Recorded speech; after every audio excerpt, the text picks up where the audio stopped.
இல்லை துப்புரவா அப்படியே கிடக்குது. ஆனால் வந்து வரக்கூடிய பாதை தான் அந்த இந்த பாதை எங்கே போகுது இதால் போகிறது? இதால தான் வரணுமா? இது இப்படியே இல்லை. பலாலி யாழ்ப்பாணம் பிரதான வீதிக்கு போகக்கூடிய அந்த பக்கம்.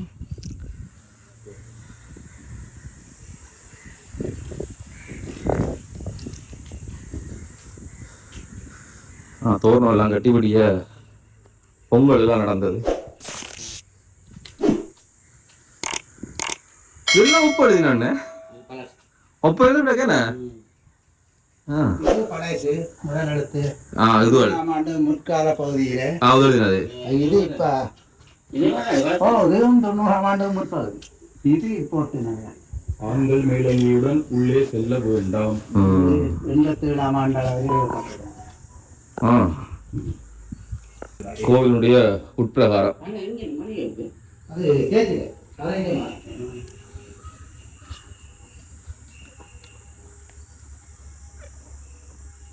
இதெல்லாம் கிடக்கும். அந்த வயதுல அப்படி இடம் ஒண்ணும் இல்லை, பிரச்சனை இல்லாம.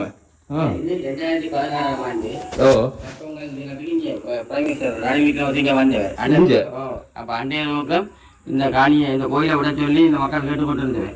ஒவ்வொரு காலம் இதைத்தான் பிரதானமாக கேட்டுக்கொண்டிருந்தேன். தங்களுடைய அமெரிக்க போக வேணும் கலத்தியாங்க.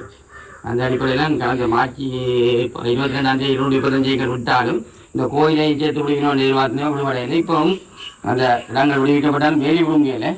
ஆனால் கோயிலையும் விட சொல்லி கேட்டுக்கொண்ட மக்கள் கேட்டுக்கொண்டாங்க. ராணுவம் இப்போ விடுவிக்கப்பட்டிருக்கு. என்ன அந்த விட்ட மார்ச் 22ஆம் தேதி விடப்பட்ட காணியின் வேலி என்ன புடுங்கவில்லை. அதுக்கு ராணுவம் 18 மில்லியன் கேட்டுக்கொண்டிருக்க வழி அதை காசு வழங்குறதுக்கு அரசாங்கத்துக்கு நிதி இல்லாத நிலைமையிலே அது அவ்வாறான ஒரு சிச்சுவேஷன். ஏன் 2 மில்லியன் கேட்கணும்? அந்த வேலியை மாற்றி அமைக்கிறது. இது பிள்ளையார்